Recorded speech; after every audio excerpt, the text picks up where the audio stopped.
Bueno, ahora voy a presentar a Nahuel Altieri, que es abogado, director de Altieri Legal, fundador y presidente de la Asociación de Abogados del Fuero, docente universitario y jurado del Consejo de la Magistratura de la Provincia de Misiones para la elección de jueces del trabajo. Nahuel, la palabra es tuya. Bueno, antes de que empiece a correr el cronómetro, estoy en condiciones de afirmar, Mariano, que la reforma laboral también fue reglamentada por el Ministerio de Regulación, que está dirigido por economistas. Al secretario de Trabajo le mandaron la reglamentación para que la vea. Ahora sí, damos inicio. Pongo el cronómetro. Así el tiempo está.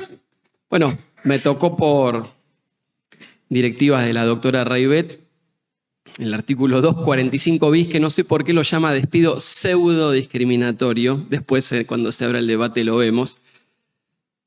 Es muy interesante porque una cosa es leerlo cuando uno lee todo y otra cosa es analizarlo. En este caso, hoy me tocó la oportunidad de analizarlo y encontré algunas cuestiones que espero nos sirvan para tener un poco más claro este instituto, si se puede llamar de esa forma. El artículo tiene 4 párrafos. El primero habla de cuándo será considerado un despido o un acto de discriminación y enumera motivos. Después los voy a mencionar más adelante. Pero es importante la forma de la redacción. El segundo, tarifa, empezando en un 50%, y el tercero le da la posibilidad de ampliarlo hasta 100% con una condición que la limita, que es decir, no se va a sumar ninguna otra indemnización adicional. Y acá estuvieron bien en cuanto a la deficiente técnica legislativa que tuvieron a lo largo de esta ley, sobre todo en materia laboral. Yo creo que acá estuvieron bien, en el sentido que estuvieron bien en su afán por quitar derechos en esta limitación, y lo voy a explicar enseguida. Y por último, le pone una tapa a que se produce la extinción definitiva del vínculo, por lo menos, y acá viene la primera grieta que le encuentro, en el ámbito privado, porque la LCT del ámbito privado, el ámbito público, acá no se está.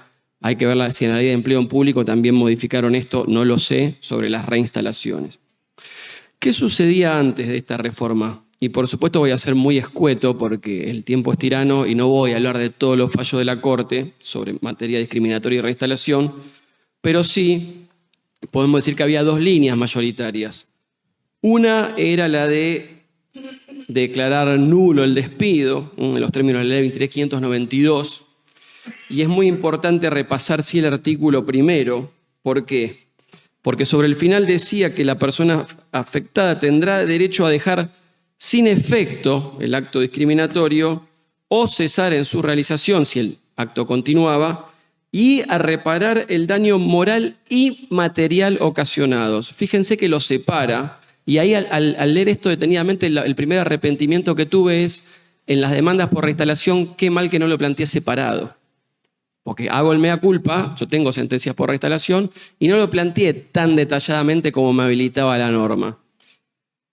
Y después dice, a los efectos del presente artículo se considerarán particularmente los actos o omisiones determinados por los motivos, y hace una enumeración.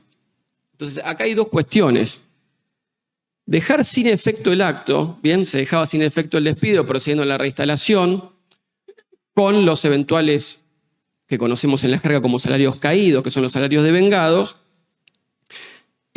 no percibidos durante la tramitación del proceso y hasta la reinstalación, eventualmente cautelar, o si nos proveían, como muchas veces hacen, que se confunde el motivo de la cautelar con la definitiva y lo dejan al trabajador afuera esperando durante 5 o 7 años, como decía Mariano. Ahí muchos podrían considerar que el daño material estaba pagado con los salarios, ¿no? Que por supuesto se tienen que pagar debidamente actualizados, pero quedaba pendiente el daño moral, ¿bien? Que debería ser reparado separadamente. Entonces teníamos por un lado la reinstalación y el pago de los salarios. ¿Esto dónde lo encontramos? Se van a acordar todos. Álvarez Maximiliano con Cencosud cumplió 14 años el 7 de octubre, votación muy pareja por la mayoría, 4-3, Fait, Petraki, Maqueda, Zaffaroni.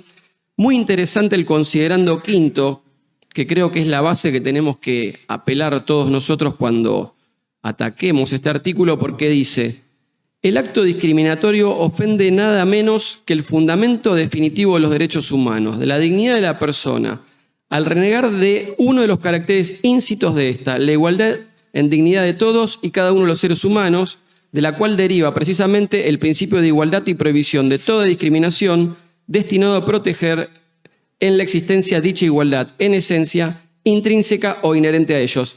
Y acto seguido menciona varios instrumentos internacionales, enumeró la Declaración Universal de Derechos Humanos, el Pacto de San José de Costa Rica, el Pacto Internacional de Derechos Civiles y Políticos, la Convención Americana de Derechos Humanos. Esa era una postura.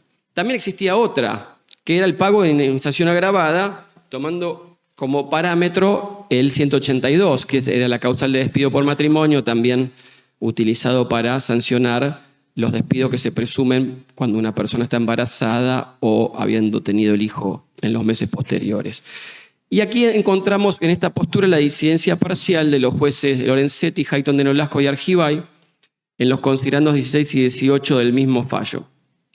Esto también lo van a poder encontrar en el fallo Duarte-Huircán, que es de 2018-2019, que es el de la primera persona trans discriminada, que en ese caso, les reitero, yo fui el patrocinante de esta persona.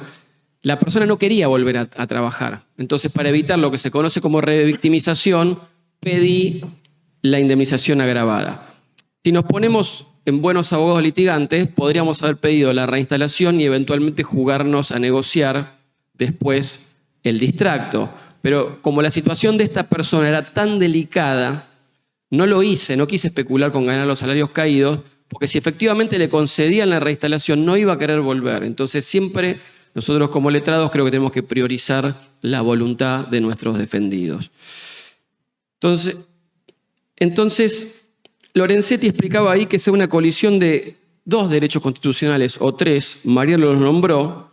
Por un lado, el derecho de propiedad y contratación, o como se empezó a utilizar hace un tiempo, la descontratación, que es la desvinculación, y por el otro, el derecho a trabajar, dice Lorenzetti, yo diría el derecho a trabajar sin ser discriminado.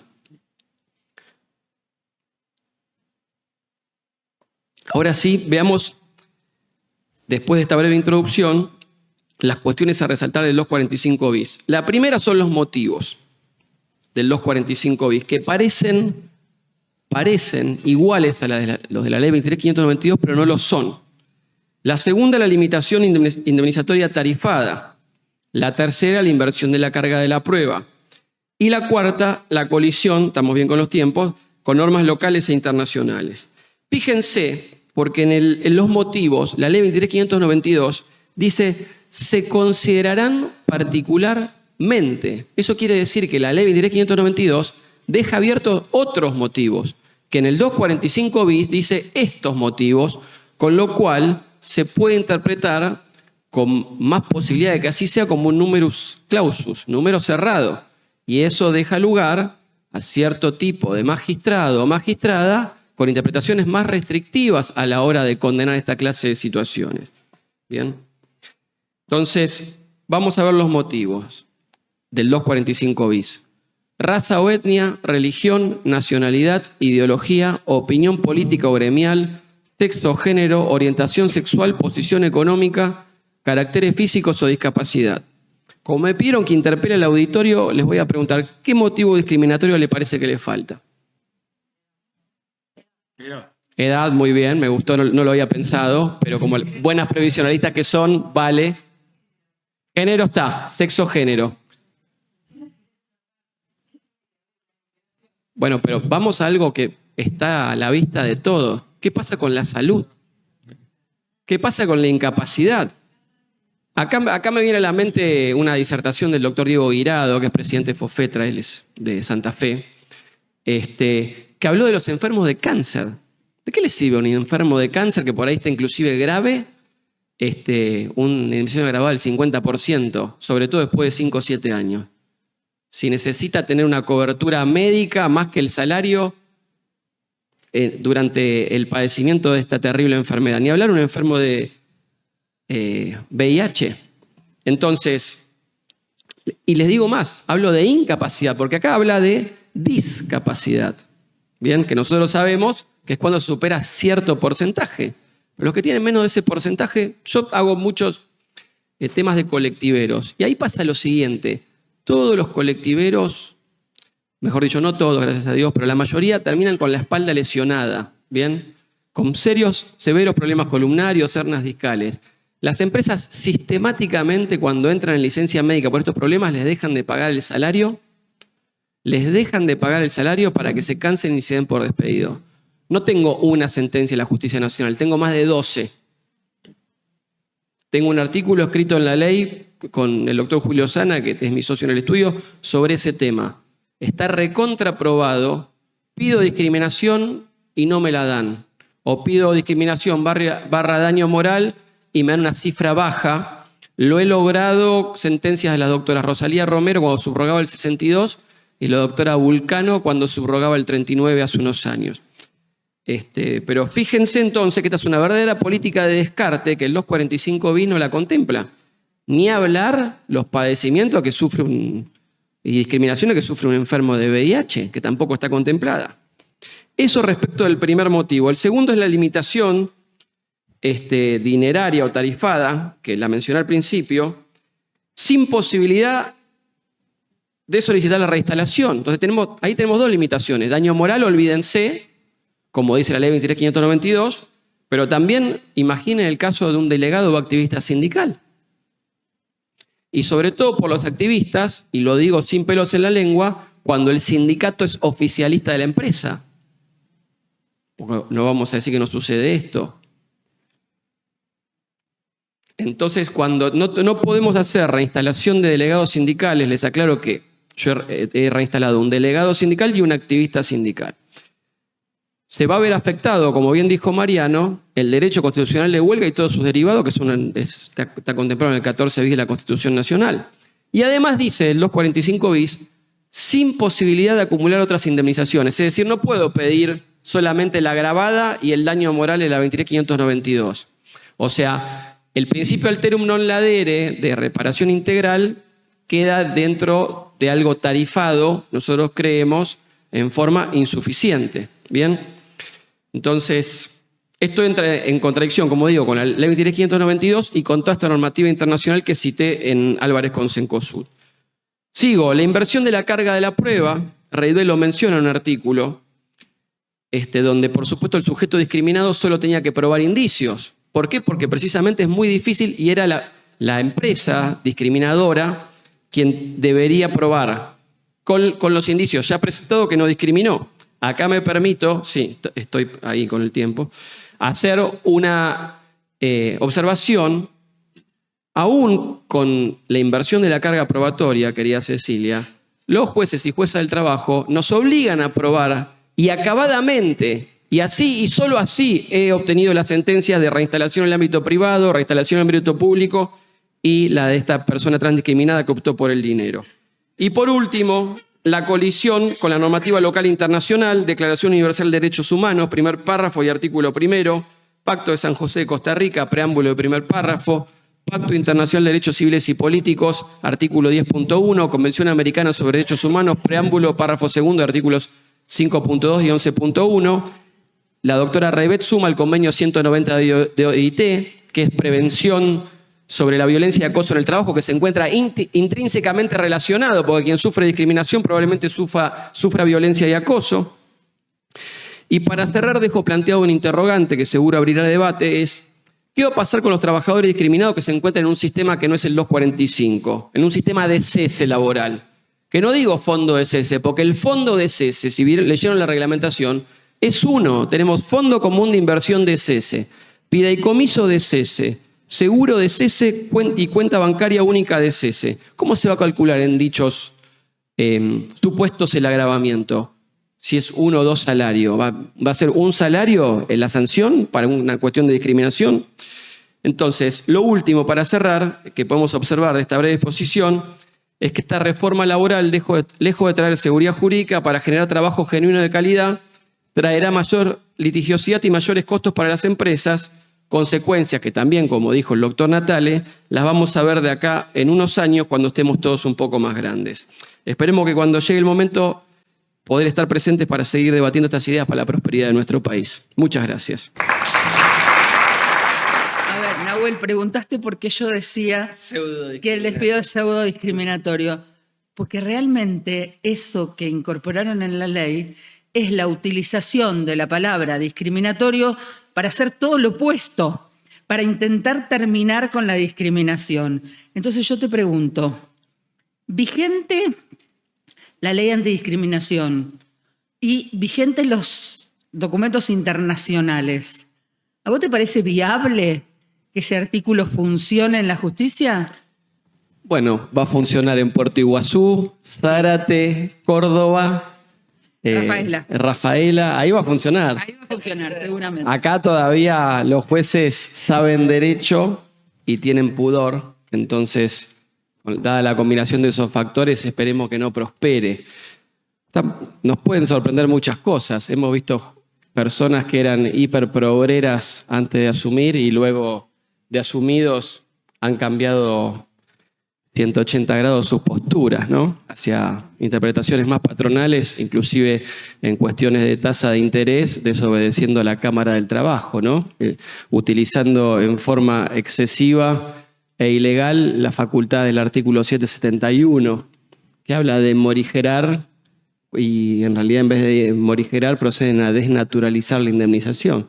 Entonces, teniendo en cuenta esos antecedentes, yo creo que, reitero, va a estar divertido ver las cosas que van a pasar, pero va a ser una diversión con dolor, porque nos va a pegar directo en nuestro trabajo.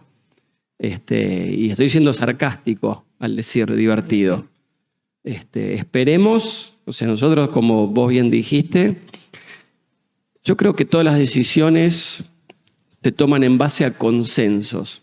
Cuando me tocó explicar lo del conflicto aeronáutico, dije que el gobierno manejaba bien la dialéctica de la comunicación y de hecho lo sigue haciendo, porque lo que hace antes de efectuar cambios radicales de algunas cuestiones, sin perjuicio de la inviabilidad de Aerolíneas Argentinas en cuanto a los costos que tiene y creo que debería mejorarse en su funcionamiento, es demonizar a ciertos sectores. Entonces, cuando entramos en una demonización de los gremios aeronáuticos o de la abogacía litigante, ¿no? Liberal litigante, es decir, los que ejercemos la profesión libremente en distintos ámbitos, sea la seguridad social, la defensa del consumidor, la defensa de los trabajadores, siempre va a existir del otro lado la respuesta del establishment va a ser la desacreditación o la demonización. Entonces, cuando se genera el consenso en la sociedad para que esas cosas sucedan, hay caldo de cultivo para retroceso de derechos. Y a nivel Justicia Nacional del Trabajo, que vos la conocés mejor que yo solo tengo 21 años litigando, podemos ver que muchas veces, salvo algunos valientes, la primera instancia siempre está esperando a la Cámara para tomar postura. En el caso de la indexación se animaron 3. Fueron, creo que Viganó Segura primero y después Ojeda, y después llegó la Cámara. Pero fíjense otra cuestión mucho más simple, que la utilicé como ejemplo en alguna disertación. La cuestión del artículo 770 en su inciso B. El Código Civil es del año 2015. En el 2019 lo dije en el Congreso de la SADEL en Mar del Plata, e institucionalmente, por utilizar algún término, la Cámara Nacional de Apelación del Trabajo lo incorporó en el acta 2764 de septiembre de 2022. Es decir, 7 años más tarde decidió aplicar el Código Civil, y les cuento como antecedente que yo tengo un fallo de Stortini poquitos meses antes de eso, que decía que no correspondía a la aplicación del 770 inciso B del Código Civil porque era algo del Código Comercial, discriminando precisamente a los trabajadores con respecto a los comerciantes.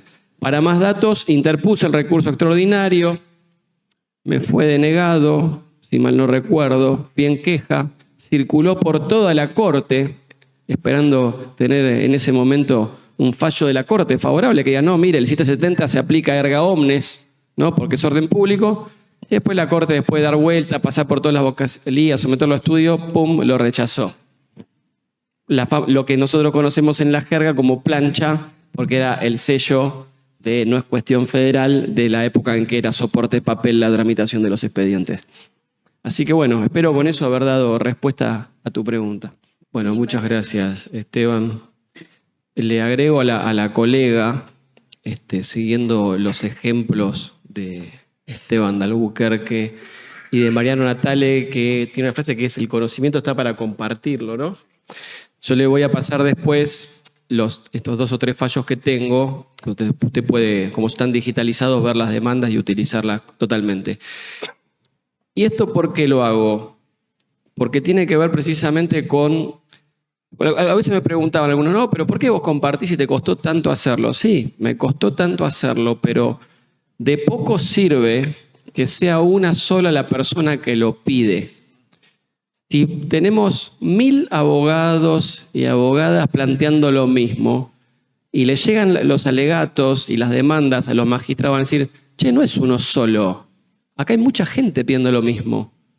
Capaz tengan razón y me voy a poner a leer a ver qué están diciendo, a ver si le asiste un poco de razón.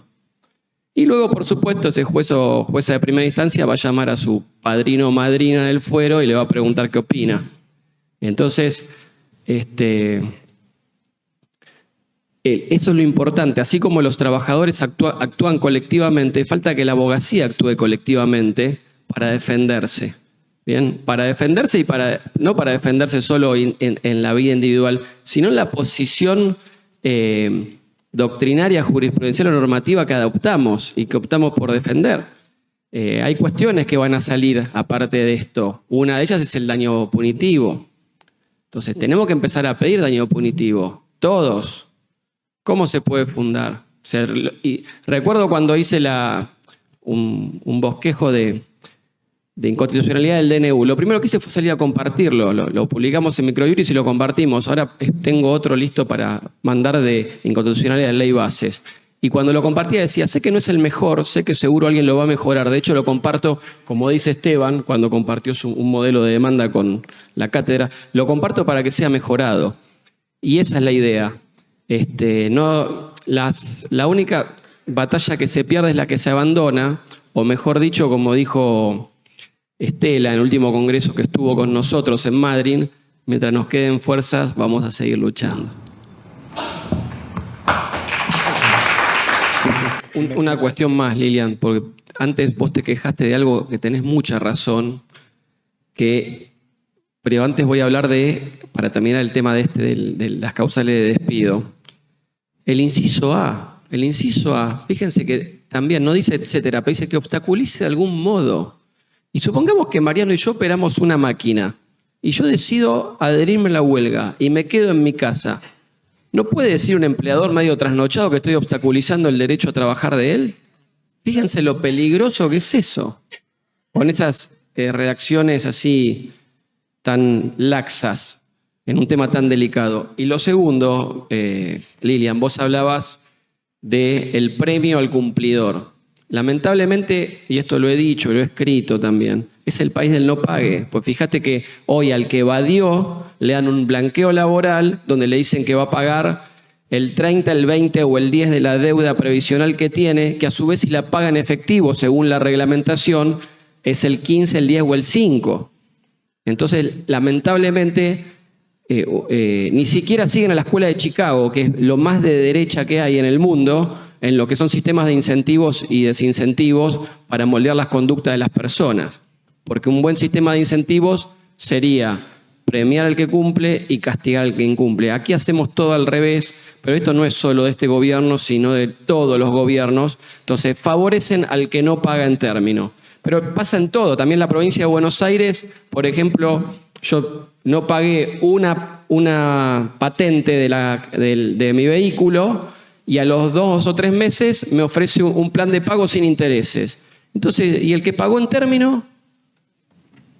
No es justo.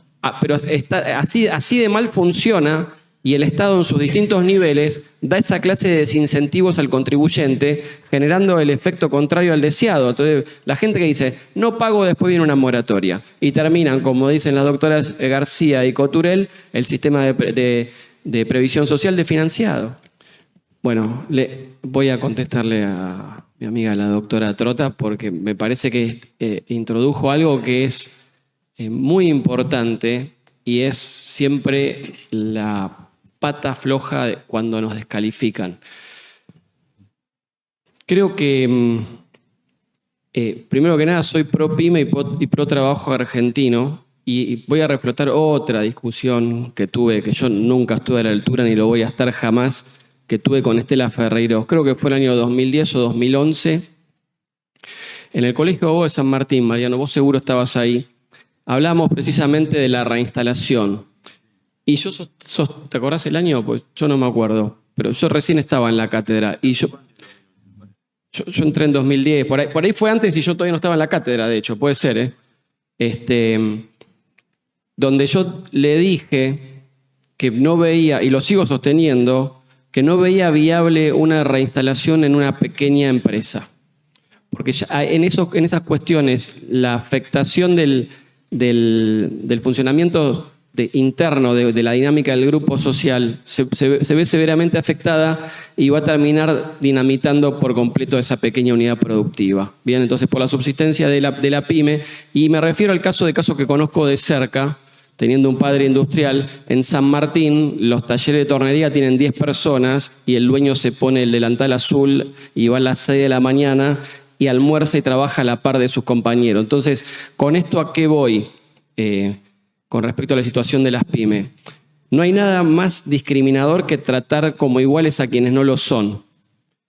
Dicho esto, tanto Estela Ferreiros como el doctor Héctor Recalde decían: no vengan a pedir soluciones al Ministerio de Trabajo que son para el Ministerio de Economía, o la FIP en su caso. Acá el principal problema que tienen las empresas en Argentina no es el derecho al trabajo. Lo que pasa es que es muy fácil cortar el hilo por lo más delgado. El principal problema es la carga impositiva. Y esta carga impositiva es tanto a nivel nacional como provincial, a través de los ingresos brutos, muchas veces fijados inconstitucionalmente, como municipal a través de tasas. Fíjense lo que ha pasado ahora, que el gobierno nacional redujo las transferencias discrecionales a las provincias y a su vez las provincias redujeron las transferencias a los municipios.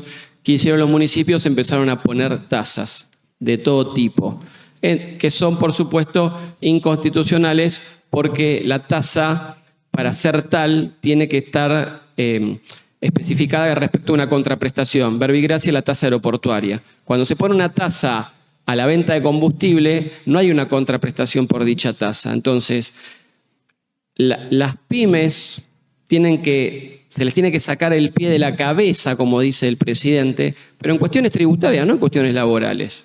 ¿Bien?